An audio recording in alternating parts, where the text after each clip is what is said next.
Welcome to Sounds of Resistance channel. The sudden raids of the Ukrainian armed forces swept through the Ukrainian plains like a storm and struck the Russian army. After these raids of the Ukrainian armed forces, not only the soldiers of the Russian army, but also Putin's most elite troops are destroyed.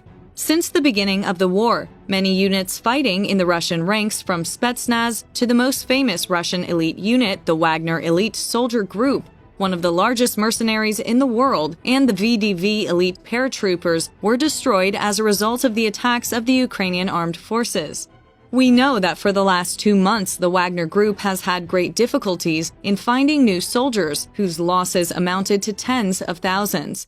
At the same time, it's reported that the Russian Spetsnaz special forces were not able to prevail over the Ukrainian special forces in many battles. Spetsnaz special forces have been wiped out in Ukraine after their consecutive losses. Even the most elite units of the Russian Spetsnaz failed many times against the Ukrainian Special Operations Forces, the Ukrainian Spetsnaz. Spetsnaz was used in many countries during the Soviet period as a special-purpose unit. Even now, in a few countries, including Ukraine, Special Operations Forces are referred to as Spetsnaz. In the Ukrainian Special Operations Forces, the Shaman Battalion, Kraken Battalion, Donbas Battalion, and Alpha Unit are the most special units. The Kraken Battalion stands out as a unit of the Azov Regiment and is still active in full force. This short-sightedness of Spetsnaz, who was sent to organize the attacks to the heart of the Ukrainian armed forces and to direct the Russian army, is fully reflected in the moves of the Russian army. Recent reports indicate that Vladimir Putin's all-out war against Ukraine has severely eroded Russia's military capabilities, including the shadowy Wagner Group. Russia's clandestine paramilitary force known as the Wagner Group is reportedly heavily worn out in Ukraine.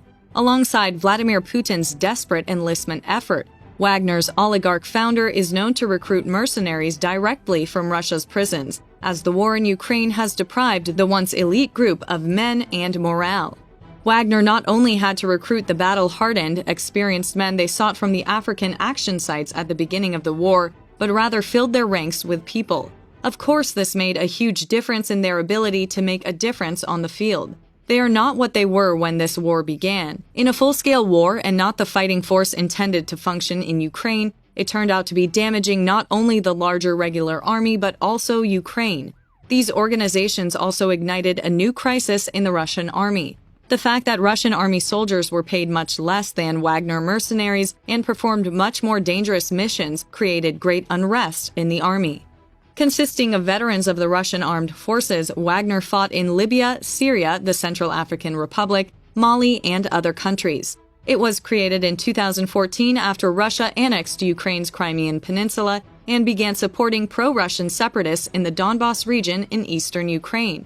The U.S. accused Russian mercenaries of using natural resources from the Central African Republic, Mali, Sudan, and elsewhere to finance Moscow's war in Ukraine, which Russia dismissed as anti-Russian outrage. It's known that the Wagner Group exploits natural resources and that these ill-gotten gains are used to finance Moscow's war machine in Africa, the Middle East, and Ukraine.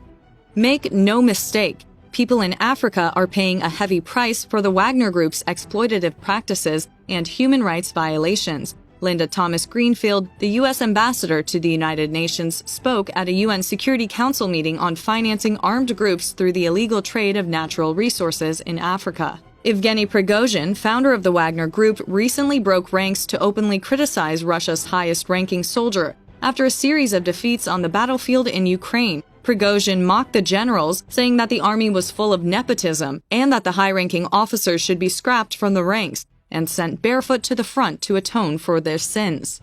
When all these events are put together, it's understood how much unrest the Wagner mercenaries, which Russian President Vladimir Putin awarded with medals of bravery and heroism and gave great importance to, caused a great unrest in the Russian army.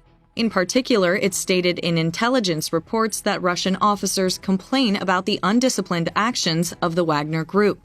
At the same time, it seems that the Wagner Group is also complaining. Marat Gabidulin, a former Wagner mercenary, warned Vladimir Putin that he was becoming dissatisfied as his elite army group took the lead in the invasion of Ukraine. Mr. Gabidulin claimed that the Russian mercenaries were fed up with the organization of the military group. The former mercenary explained that the Wagner army was operating by inability to make competent decisions on the battlefield. Mr. Gabidulin explained to Melissa Bell that all the disorder meant more casualties for the Wagner army.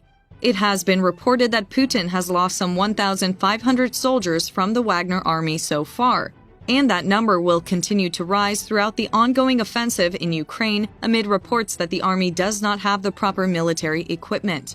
They are dissatisfied with the general organization of the struggle, the inability to make competent decisions to organize battles, and this, of course, means casualties, the Wagner Group said in their military statement. No more flag jackets and helmets, the Wagner militants said in a video shared by Ukraine's defense ministry.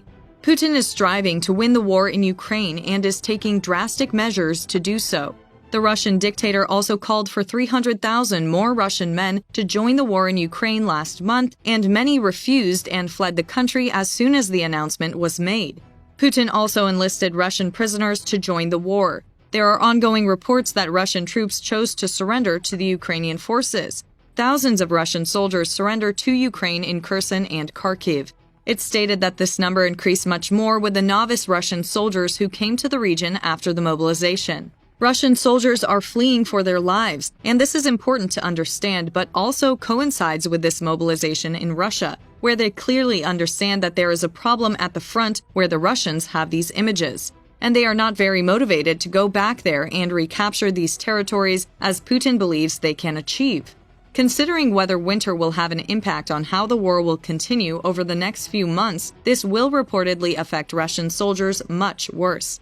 It's quite unusual for this high-intensity war to last this long. Let's remember that more than 7 months have passed, and we have quite large armies. Both sides are getting tired. But of course, on the Ukrainian side, you are constantly being reinforced by trained troops.